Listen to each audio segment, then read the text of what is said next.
요한복음 13장 21절부터 30절까지 말씀 우리 한 절씩 같이 교독합시다. 예수께서 이 말씀을 하시고 심령에 괴로워 증언하여 이르시되 내가 진실로 진실로 너에게 이르노니 너희 중 하나가 나를 팔리라 하시니. 제자들이 서로 보며 누구에게 대하여 말씀하시는지 의심하더라. 예수의 제자 중 하나 곧 그가 사랑하시는 자가 예수의 품에 의지하여 누웠는지라. 시몬 베드로가 머리짓을 하여 말하되 말씀하신 자가 누구인지 말하라 하니 그가 예수의 가슴에 그대로 의지하여 말하되 주여 누구니이까? 예수께서 대답하시되 내가 떡 한 조각을 적셔다 주는 자가 그니라 하시고 곧 한 조각을 적셔서 가룟 시몬의 아들 유다에게 주시니 조각을 받은 후 곧 사탄이 그 속에 들어간지라. 이에 예수께서 유다에게 이르시되 네 하는 일을 속히 하라 하시니. 이 말씀을 무슨 뜻으로 하셨는지 그 앉은 자 중에 아는 자가 없고 어떤 이들은 유다가 돈꾀를 맡았으므로 명절에 우리가 쓸 물건을 사라 하시는지 혹은 가난한 자들에게 무엇을 주라 하시는 줄로 생각하더라. 유다가 그 조각을 받고 곧 나가니 밤이로라. 아멘. 예수님은 세상에 있는 자기 사람들을 사랑하시되 끝까지 사랑하시는 분이셨습니다. 예수님은 자신에게 남은 마지막 생의 하루를 자기의 제자들을 온전히 사랑하시는 일에 사용하셨습니다. 첫 번째로 하신 일이 제자들의 발을 씻겨 주시는 것이었습니다. 제자들의 발을 씻겨준다는 것은 단순한 섬김이 아닙니다. 제자들의 발을 씻긴다는 것은 그들의 죄를 씻기신다는 뜻입니다. 예수님은 그들의 죄를 용서하신다는 뜻이요, 그들의 여전히 사랑하신다는 뜻으로 그들의 발을 씻겨주신 겁니다. 그러나 예수님께서 제자들에게도 이렇게 말씀하십니다. 내가 너희 발을 씻었으니 너희도 서로 발을 씻어주는 것이 옳으니라. 내가 너희를 용서한 것처럼 너희가 서로 용서하라. 내가 너희를 사랑한 것처럼 너희도 서로 사랑하라. 이것이 옳다. 지난주에 이 본문으로 설교를 했습니다. 그날 오후에 우리 이엠 목장 코이노냐 목장 모임에서 서로 발을 씻겨주는 세족식을 가졌다는 이야기를 전해 들었습니다. 시키지 않았는데 그 말씀에 순종하여 세족식을 하며 같이 은혜를 받고 눈물을 흘렸다는 이야기를 들었습니다. 참 감사했습니다. 용서하는 마음, 사랑하는 마음이 없으면 결코 서로 발을 씻겨줄 수 없습니다. 예수님이 유다가 배반할 것을 아셨습니다. 또 예수님은 베드로가 3번 부인할 것도 아셨습니다. 곧 있으면 제자들이 모두 예수님을 버리고 도망갈 것도 아셨습니다. 예수님이 모르시는 것이 아닙니다. 다 아십니다. 다 알면서도 용서하셨고 다 알면서도 사랑하신 겁니다. 그래서 용서와 사랑은 모르기 때문에 하는 것이 아니라 알기 때문에 하는 것입니다. 몰라서 하는 것이 아니라 알면서도 하는 것이 용서요 사랑입니다.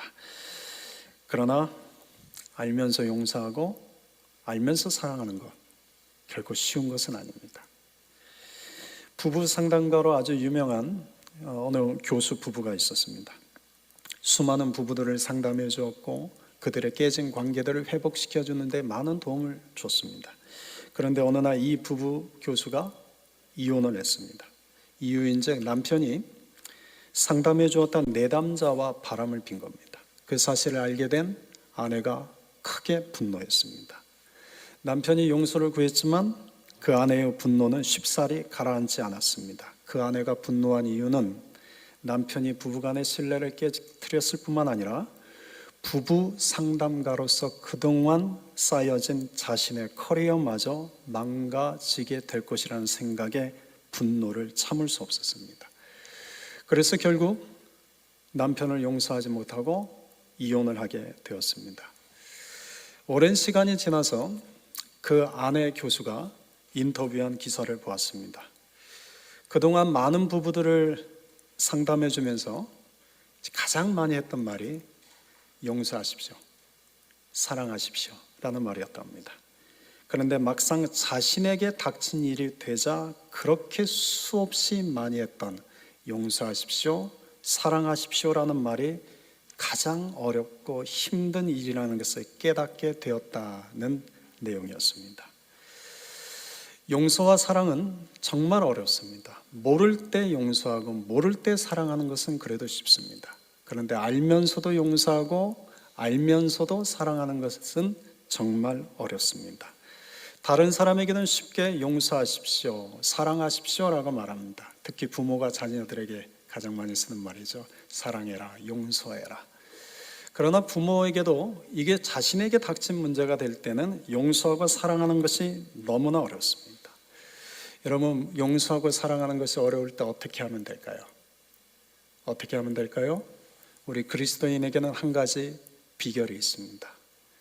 예수님을 바라보시면 됩니다. 도저히 내 마음으로는 용서가 안 되고 도저히 내 마음으로는 사랑이 안 되지만 그때 예수님을 바라보십시오. 예수님을 바라보면 그래도 내 감정을 누릴 수 있습니다. 예수님을 바라보면 그분이 주시는 힘과 능력으로 용서하게 됩니다. 사랑하게 됩니다. 오늘 이 시간에 우리가 모두 예수님을 바라봅시다. 우리가 오늘 이 시간에 오직 예수님을 바라보고 예수님이 우리에게 주시는 내 마음의 은혜를 사모해 봅시다. 21절입니다. 우리 같이 읽겠습니다. 예수께서 이 말씀을 하시고 심령이 괴로워 증언하여 이르시되 내가 진실로 진실로 너희에게 이르노니 너희 중 하나가 나를 팔리라 하시니. 지금 예수님께서 심령이 괴로우셨다. 예수님의 마음이 지금 너무나 괴로우셨다라고 성경은 말씀합니다. 예수님께서 왜 이렇게 괴로우셨을까요? 예수님이 괴로우신 직접적인 이유는 가룟 유다가 이제 예수님을 팔게 될 것을 아셨기 때문입니다. 가룟 유다가 이제 곧 있으면 예수님을 배신할 것을 아시기 때문에 마음이 괴로우셨습니다. 그런데 구체적으로 좀 더 들어가면 예수님이 이토록 괴로우셨던 것은 그만큼 유다를 사랑하셨기 때문입니다. 여러분, 사랑하지 않으면 괴로워할 이유가 없습니다. 사랑하기 때문에 괴로운 것입니다. 배신감이라는 감정도 사랑하기 때문에 느끼는 것입니다. 그런데 내가 사랑하지 않으면 괴로워할 이유도 없고 배신감이라는 감정도 들지 않습니다.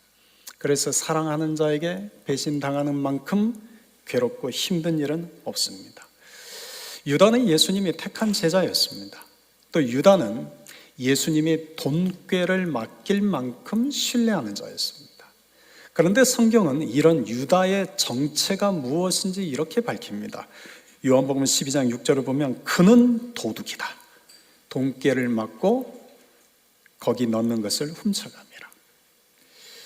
또 요한복음 6장 70절에서는 이 유다를 일컬어 한 사람은 마귀다라고까지 말씀합니다. 그러니까 이 유다의 정체는 마귀와 같은 자요, 도둑이라는 것입니다. 예수님이 이것을 모르실 리가 없습니다.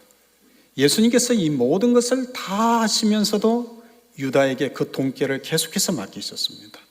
그 이유는 무엇이겠습니까? 사랑이 있기 때문입니다. 여러분, 교회에서 어떤 일을 맡길 때 우리가 그 사람을 맡길 때 율법의 눈으로 바라볼 때는 왜 이런 사람에게도 이런 일을 맡기지? 이런 생각이 듭니다. 그런데 예수님이 유다를 지금 율법의 눈으로 바라보지 않고 복음의 눈으로 바라보십니다. 사랑의 눈으로 바라보십니다.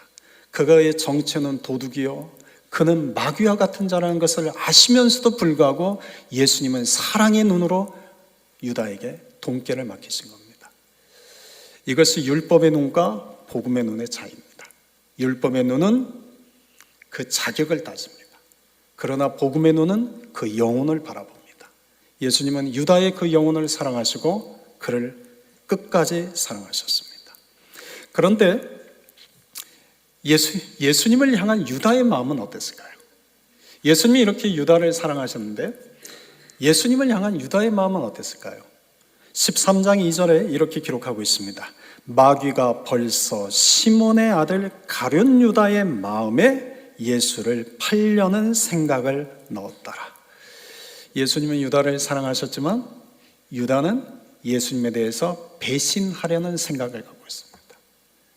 유다는 이제 예수님을 버리고 예수님을 도망칠 생각을 하고 있습니다. 그런데 이 생각은 누가 준 것입니까? 마귀가 준 것이라고 기록합니다. 여러분, 성령이 나에게 주신 생각은 결코 배신할 수 없습니다. 그러나 마귀가 주는 생각은 배신하게 합니다. 성령이 나에게 주신 생각은 싸우지 않습니다. 그러나 마귀가 주는 생각은 싸우게 만듭니다. 예수님은 유다가 이런 생각을 품고 있는 것까지 하셨습니다. 그런데도 불구하고 마지막 남은 그 하루의 시간에 제자들의 발을 모두 씻겨주실 때 가룟 유다의 그 더러운 발까지 다 씻겨주셨습니다. 여러분, 이 장면을 한번 상상해 보십시오. 예수님은 유다를 너무나 사랑하고 있습니다. 그런데 유다의 마음속에는 그 예수님을 배신할 생각만 꽉 차 있습니다. 그런데도 예수님 마지막 남은 하루의 시간을 그 가룟 유다의 발을 씻겨줄 때, 여러분, 그때 유다는 어떤 마음이었을까요? 예수님이 자기의 그 더러운 발을 씻겨주고 계실 때 유다는 어떤 마음이었을까요? 아마 그냥 냉랭했을 겁니다. 여러분도 그런 경험 있지 않습니까? 우리가 이따 예배 후에 성찬식을 갖게 될 터인데, 성찬식이 어떤 때는 나에게 은혜가 되지만 어떤 때는 그냥 성찬식이 나에게 그냥 냉랭하게 느껴지고 있는 거죠. 유다는 예수님이 자기의 더러운 발을 씻겨주시는데도 냉랭했을 겁니다. 그만큼 마음이 강팍해져 있습니다. 여러분, 사람이 마음이 강팍해져 있으면 감흥이 없습니다. 사람의 마음이 강팍해져 있으면 감동이 없습니다. 은혜를 받지 못합니다. 유다의 마음이 그랬습니다. 그런데 반대로 예수님은 유다의 발을 씻기실 때 어떤 마음이 있겠습니까? 예수님은 유다의 정체를 아십니다. 그리고 그 유다가 지금 예수님에 대해서 어떤 생각을 하고 있는지도 아십니다. 그런데도 그 더러운 발을 씻기실 때 어떤 마음이겠습니까? 내가 너를 용서하노라. 내가 너를 사랑하노라. 예수님은 끝까지 유다를 사랑하는 마음으로 그의 더러운 발을 씻기셨을 겁니다. 예수님의 마음이 괴로우신 두 번째 이유는 그런 유다를 이제 잃어버리기 때문입니다. 유다를 사랑한 것 때문에 그가 배신한 것도 괴롭지만 예수님의 정말 더 괴로웠던 이유는 이제 그 유다를 잃어버리기 때문입니다. 18절을 보면 유다가 예수님을 배신하는 것을 이렇게 기록하고 있습니다. 18절 하반절을 보시면 그러나 내 떡을 먹는 자가 내게 발꿈치를 들었다 하는 성경을 응하게 하려는 것이다. 이것은 시편 41편 9절 말씀을 인용한 것입니다. 시편 41편 9절 말씀을 제가 다시 읽어드리면 내가 신뢰하여 내 떡을 나눠 먹던 나의 가까운 친구도 나를 대적하여 그의 발꿈치를 들었나이다. 여러분, 이런 경험이 있으십니까? 내가 신뢰한 사람입니다. 나와 너무나 가까운 사람입니다. 그런데 그가 어느 날 나를 대적하여 발꿈치를 듭니다. 발꿈치를 들었다는 것은 나를 배신했다는 것이요, 나를 거절하는 자가 되었다는 뜻입니다. 내가 신뢰하지 않던 사람, 내가 가까이 하지 않던 사람에게 배신을 당하는 것은 그래도 덜 괴롭습니다.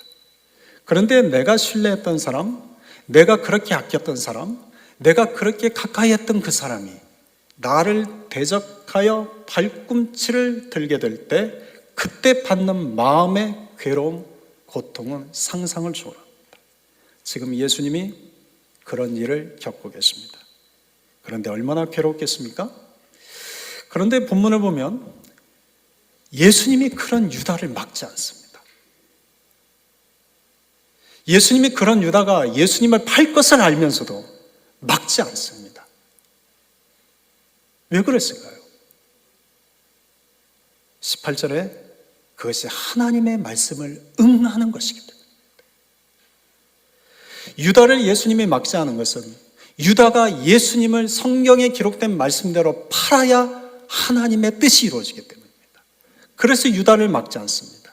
그래서 유다를 이제 잃어버리게 됩니다. 그래서 괴로운 겁니다. 예수님께서 6장 39절에서 요한복음 6장 39절에서 이런 말씀하셨습니다. 하나님 아버지의 뜻이, 나를 향한 하나님의 아버지의 뜻이 있는데 그 뜻은 내게 주신 자 중에서 한 사람도 잃어버리지 않는 것이다 라고 말씀하셨습니다. 하나님께서 허락하신 사람들 중에서 한 사람도 잃어버리지 않는 것, 이게 하나님의 뜻이다. 그래서 예수님 끝까지 사랑하신 겁니다. 그런데 재밌는 것은 아니죠. 놀라운 것은 6장 66절에 가게 되면 예수님의 가르침이 너무 어렵다고 생각한 제자들이 대거 예수님을 떠나가야 됩니다. 이 예수님이 지금 가르치는 이 말씀은 난 도저히 이해할 수 없다. 너무 어렵다. 그리고는 예수님을 떠나갑니다. 그리고 두 번 다시 예수님을 따르지 않게 되었다라고 성경 기록합니다. 많은 이들이 이때 12제자 이외에 떠나갑니다. 예수님이 잃어버린 겁니다. 그런데 12제자는 3년 동안 예수님을 따라다녔습니다. 그런데 마지막 순간 그 12 중에 하나, 유다도 잃어버리게 된 겁니다. 여러분, 우리는 사람을 잃어버리는 것에 대해서 그렇게 괴로움을 느끼지 않지만 예수님은 사람을 잃어버리는 것에 대해서 누구보다도 괴로워하십니다. 예수님은 자신을 배신할 것도, 자신이 사랑했던 자가 자신을 배신할 것에 대해서도 괴로워하셨지만 그를 이제는 두 번 다시 볼 수 없는, 영원히 잃어버릴 것에 대한 괴로움이 더 크셨습니다. 여러분, 베드로가 예수님을 3번 부인했죠? 그런데 그것 때문에 괴로워하진 않으셨습니다. 제자들이 예수님을 다 버리고 도망가셨습니다. 그런데 그것 때문에 괴로워하진 않았습니다. 그들은 잃어버린 자가 아닙니다. 다시 돌아올 자들이죠. 그런데 유다는 이제 잃어버릴 자입니다. 그래서 예수님은 너무나 괴로우셨습니다. 27절에 보면 예수님께서 유다에게 이렇게 말씀합니다. 네가 하는 일을 속히 하라. 여러분, 27절을 잘 보면 지금 유다가 예수님을 배신하고 예수님을 팔아 넘긴 것은 누구의 허락이 있는 겁니까? 예수님의 허락이 있습니다. 지금 예수님이 유다에게 네가 나를 이제 배신해라, 이제 네가 나를 팔아도 된다라고 허용하신 겁니다. 그러자 유다가 나가서 예수님을 팔아 넘깁니다.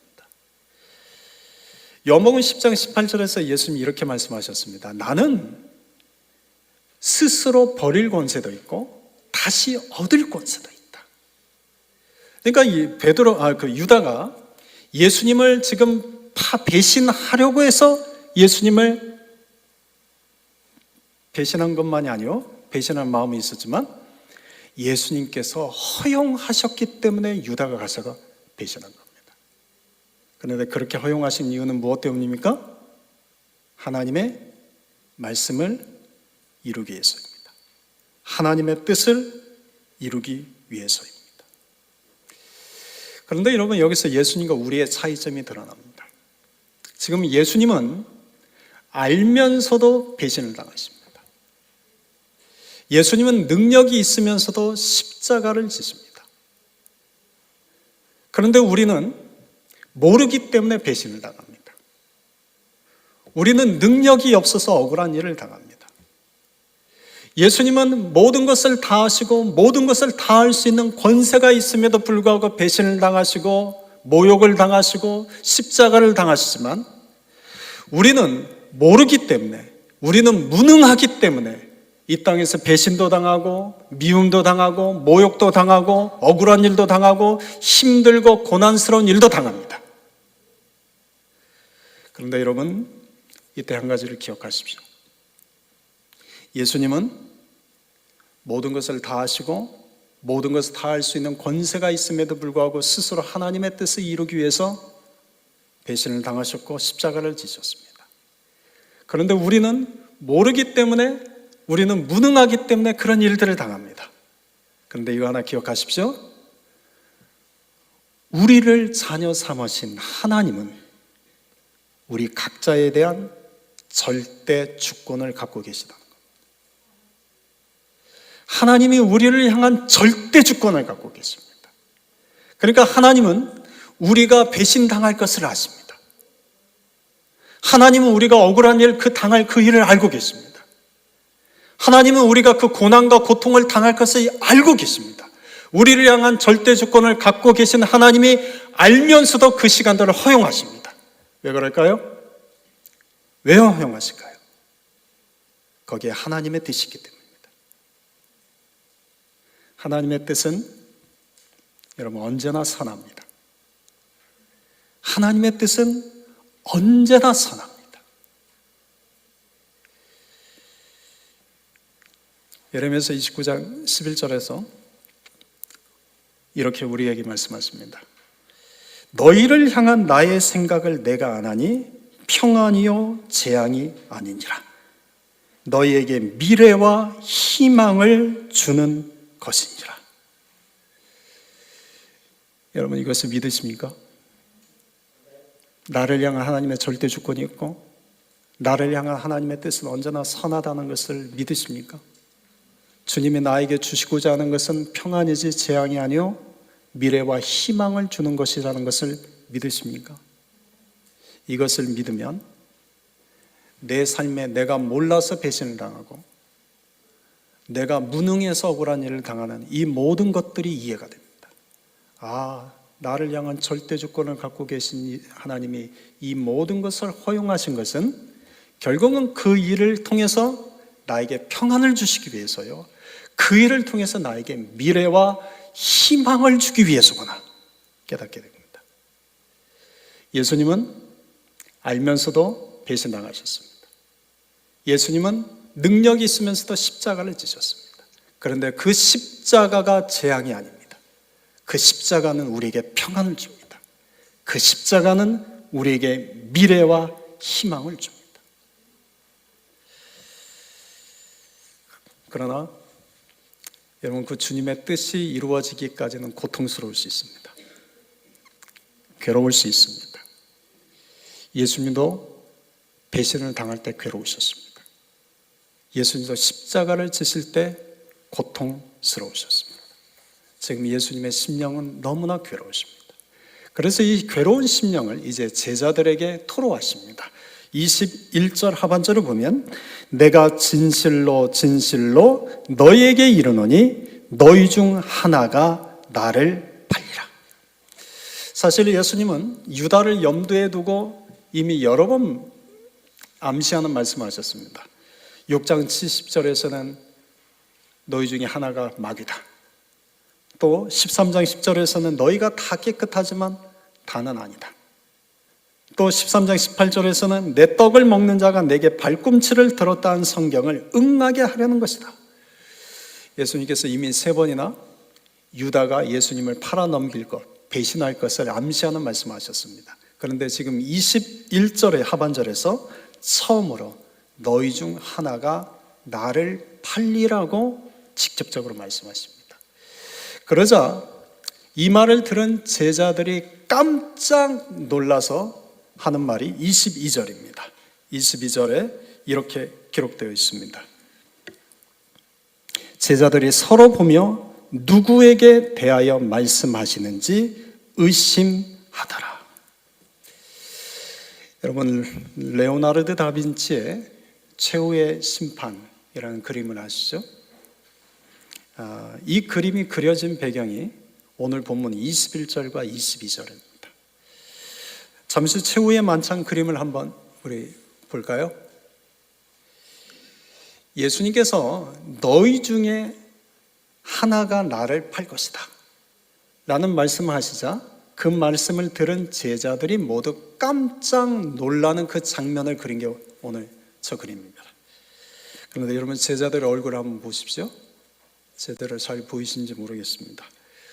서로 놀라서 수군대는 모습이죠. 근데 예수님 가운데 서 계신 분 보이시죠?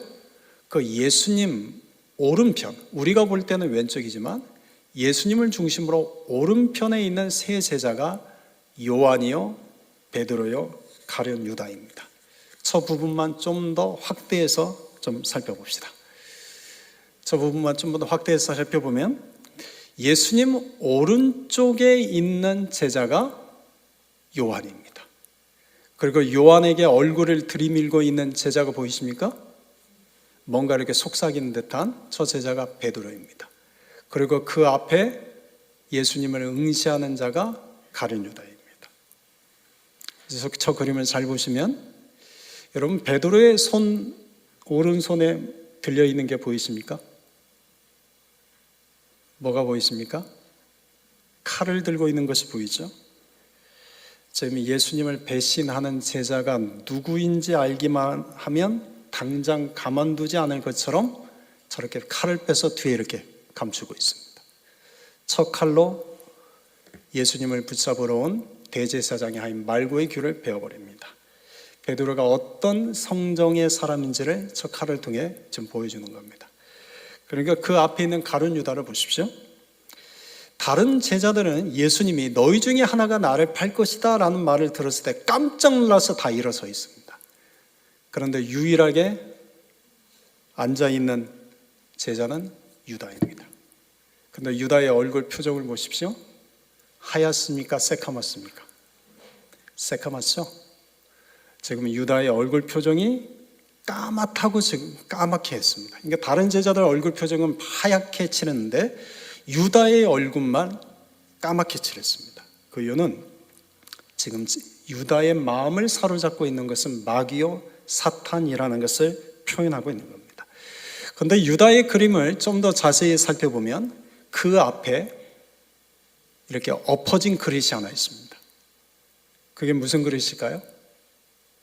소금 그릇입니다. 그런데 또 유다의 손에 오른손에 꽉 쥐어잡고 있는 것이 있습니다. 저게 뭘까요? 돈주머니입니다. 소금은 영원한 언약, 영원한 약속을 상징하지만 돈주머니는 이제 곧 유다가 예수님을 은 30냥을 받고 팔아 넘길 것을 상징합니다. 예수님께서 너희 중 하나가 나를 팔리라고 했을 때 유다는 자기 오른손으로 무엇을 쳤습니까? 소금 그릇을 쳐버렸습니다. 소금 그릇을 엎어버렸습니다. 언약을 스스로 놓쳤습니다. 그리고 오른손을 힘있게 무엇을 잡았습니까? 돈주머니를 잡았습니다. 저는 이런 유다의 모습을 보며 이런 생각을 하게 되었습니다. 유다는 지금 놓쳐서는 안 될 것은 소금 그릇입니다. 오히려 손에 놓아야 될 것은 돈주머니입니다. 그런데 놓쳐서는 안 될 소금 그릇은 놓아버리고 붙잡지 않아도 될 돈주머니를 꼭 움켜쥐고 있습니다. 저걸 보면서 이런 생각을 합니다.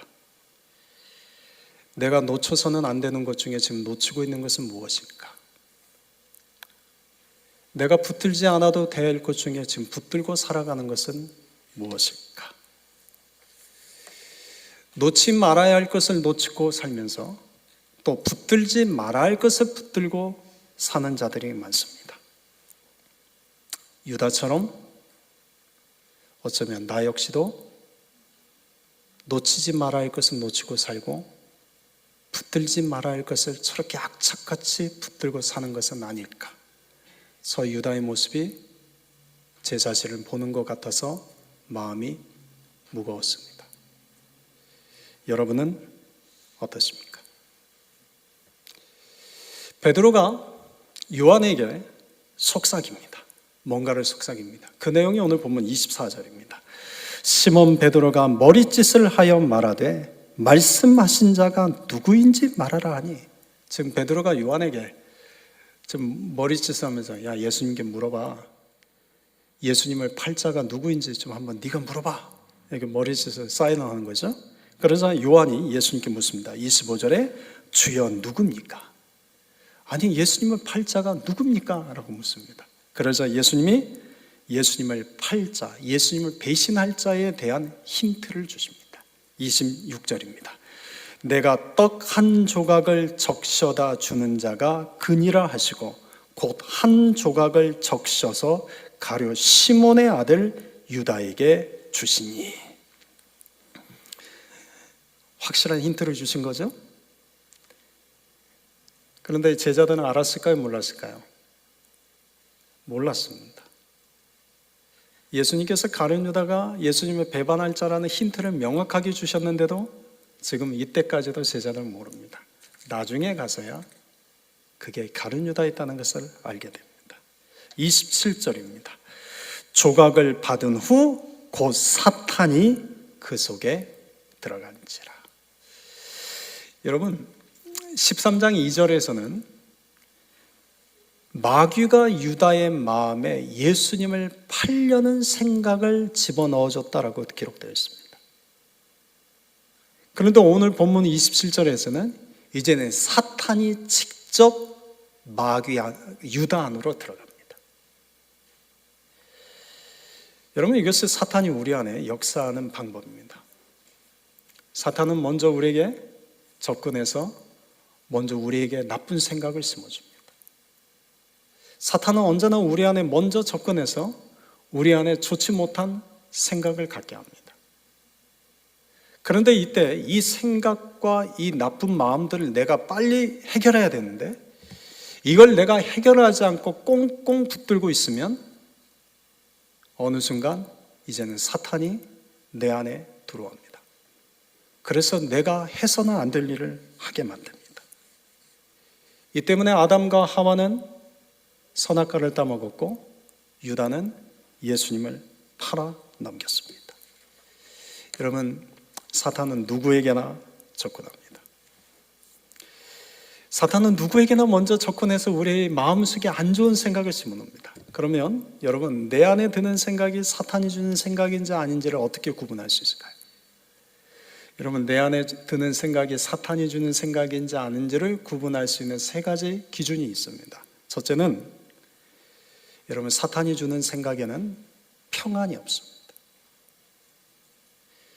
사탄은 우리 마음에 평안을 빼앗는 자입니다. 사탄은 늘 우리 마음에 불안하게 하고 두렵게 하고 걱정과 염려하게 만듭니다. 그러니까 사탄이 주는 생각은 평안이 없습니다. 둘째, 사탄이 주는 생각은 우리의 본능과 욕망을 자극합니다. 우리가 하나님의 말씀을 따르지 않고 우리가 본능과 욕망을 따르게 합니다. 그래서 여러분, 세상은 본능과 욕망을 따르는 방향으로 발전됩니다. 사탄이 우리에게 주는 생각들은 우리로 하여금 이 본능과 욕망을 자극시켜서 하나님의 말씀이 아닌 내 육체의 본능과 육체의 욕망을 따라 살게 만듭니다. 이 인간의 본능과 욕망은 쾌락, 향락, 교만, 분노와 같은 것들입니다. 셋째, 사탄이 주는 생각의 특징은 부정적입니다. 그래서 그 생각이 늘 어둡습니다. 생각이 어둡고 생각이 부정적인 것은 사탄이 주는 생각의 마음들입니다. 여러분, 이런 생각과 마음이 내 안에 들 때는 이걸 쫓아내야 됩니다. 어떻게 쫓아낼까요? 여러분, 사탄은 우리 안에 접근해서 계속 속삭입니다. 우리 눈에 보이지 않지만, 우리 눈에 보이지 않는다고 해서 바람이 안 부는 것 아닌 것처럼 사탄이 눈에 보이지 않지만 우리에게 늘 가까이 다가와서 우리 귓가에 대고 속삭입니다. 그래서 우리로 하여금 그런 생각을 갖게 만듭니다. 여러분, 어떻게 이것을 해결할 수 있을까요? 여러분, 이걸 해결할 수 있는 비결 하나 있습니다. 데살로니가전서 5장 16절부터 18절까지 말씀입니다. 여러분, 이 말씀 우리 같이 한번 암송해 볼까요? 항상 기뻐하라. 다시요. 시작. 항상 기뻐하라. 쉬지 말고 기도하라. 범사에 감사하라. 이는 그리스도 예수 안에서 너희를 향하신 하나님 아버지의 뜻이니라. 여러분, 기뻐하십시오. 기뻐하십시오. 한번 웃어보시겠습니까? 기뻐하십시오. 비웃지는 말고 웃으십시오. 웃으십시오. 감사하십시오. 기도하십시오. 그러면 사탄이 내 안에 생각을 집어넣으러 왔다가 도망갑니다. 사탄이 주는 내 안에 그 생각들이 내 안에서 열매를 맺지 못하게 합니다. 기뻐하시고 기도하시고 감사하십시오. 그것이 그리스도 예수 안에서 우리를 향한 아버지의 뜻입니다. 그러나 사탄이 주는 그 생각과 마음을 쫓아내지 못하고 계속 묵상하고 다니면 어떻게 돼요? 내 안에 누가 들어옵니까? 그놈이 들어옵니다. 그놈이 들어옵니다. 그래서 나로 하여금 해서는 안 될 일을 하게 만듭니다. 하나님을 대적하는 자가 되고 하나님의 기뻐하시지 않는 일을 하게 합니다. 지금 예수님께서 사탄이 유다 안으로 들어가는 것을 보셨습니다. 그러자 27절 하반절에서 이렇게 말씀하십니다. 네가 하는 일을 속히 하라. 그러자 유다는 곧장 나가서 예수님을 팔아넘깁니다. 예수님 배신합니다. 30절에 이렇게 마지막 결론을 적고 있습니다. 같이 읽읍시다.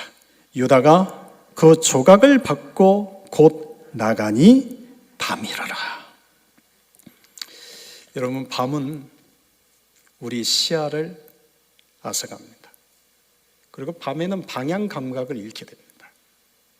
그리고 이 밤이라는 시각은 우리 안에 감추어져 있는 본능과 욕망을 자극합니다. 그래서 세상의 모든 죄악은 대부분 이 밤에 이루어집니다. 그리고 세상의 타락은 언제나 밤 문화가 번성한 데 있습니다. 왜냐하면 그때는 우리의 시야는 가려지고 방향 감각은 잃어버리고 우리로 하여금 끝없는 본능과 욕망을 자극하기 때문입니다. 이게 밤입니다.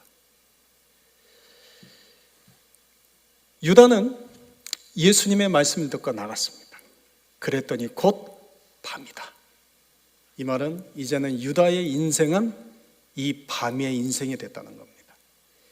이제는 예수님 없는 밤의 인생이요, 이제는 그 밤의 인생 가운데 시야 어디로 가야 될지 알지 못하고 방향 감각을 잃어버린 채 이제는 본능과 욕망을 따라 살아가는 자가 되었다는 겁니다.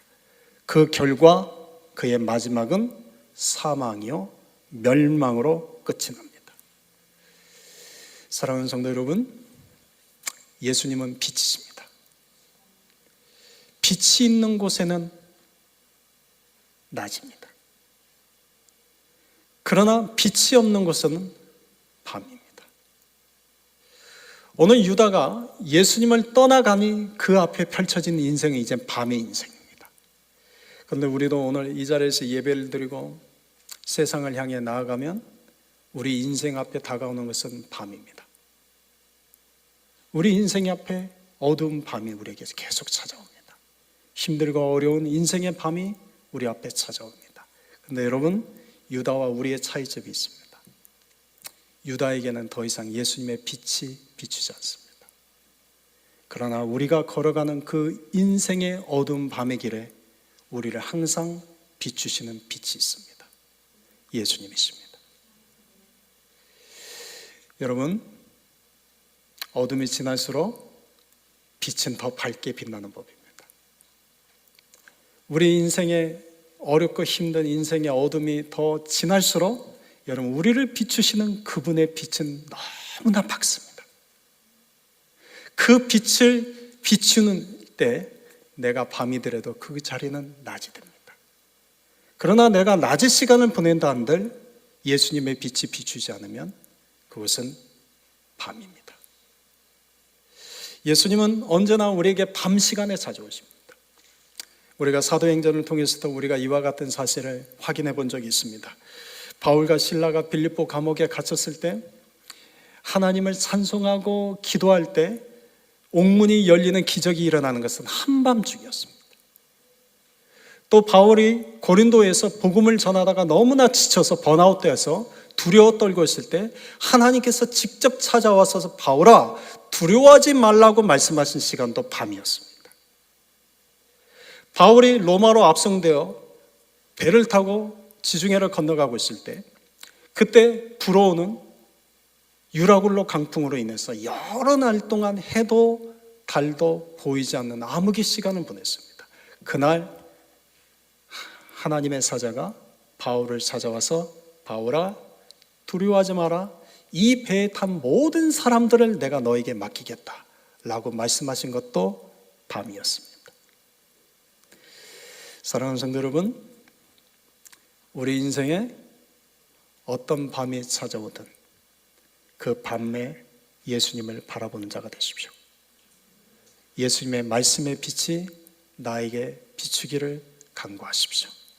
그 빛이 비추이면 더 이상 밤이 아닙니다. 낮입니다. 마지막으로 한 말씀을 더 하고 마치겠습니다. 여러분, 예수님께서 유다가 이제 배신하러 떠나기 전에 마지막으로 무엇을 주셨습니까? 마지막으로 뭘 줬죠? 보면 떡 조각을 주셨다. 근데 어떻게 주셨습니까? 포도주에 적셔서 주셨습니다. 이게 무엇입니까?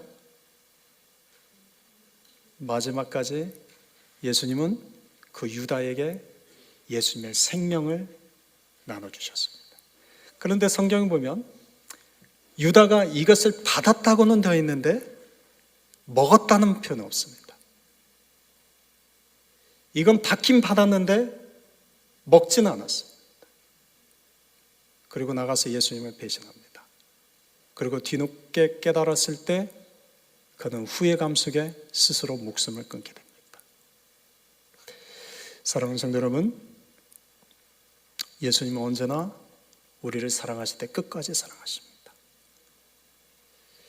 오늘 우리가 성찬식을 가질 겁니다. 이 성찬식을 그냥 떡과 잔을 받는 시간이 되지 않기를 바랍니다. 이 떡과 잔을 나를 사랑하시는 그분의 사랑으로 먹고 마시고 내 영혼으로 받아들이는 은혜의 시간이 될 수 있기를 주님의 이름으로 축원드립니다. 아멘.